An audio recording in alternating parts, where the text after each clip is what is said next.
Bonjour, je suis très heureuse aujourd'hui de vous parler de Laurent Grand-Guillaume, que je connais depuis 2002. Je connais la personne, c'est un homme de conviction, sincère, honnête, qui défend la justice sociale pour son territoire.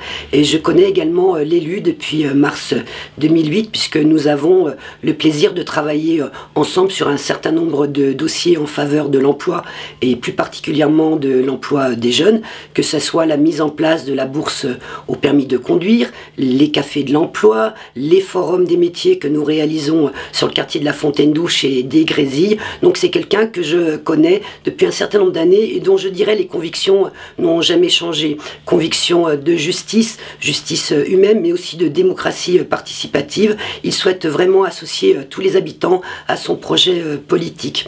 Et puis Laurent, ce qui le caractérise, c'est que pour lui, il n'y a pas de fatalité. Il n'y a pas de fatalité en politique, il n'y a pas de fatalité au chômage des jeunes qualifiés ou non qualifiés, au chômage des jeunes qui ont des masters et qui malheureusement dans les quartiers trouvent moins facilement du travail que dans d'autres quartiers. Pas de fatalité non plus au fait que les retraités avec des petites retraites soient obligés d'aller dans des épiceries sociales et solidaires, au secours populaire, au resto du cœur.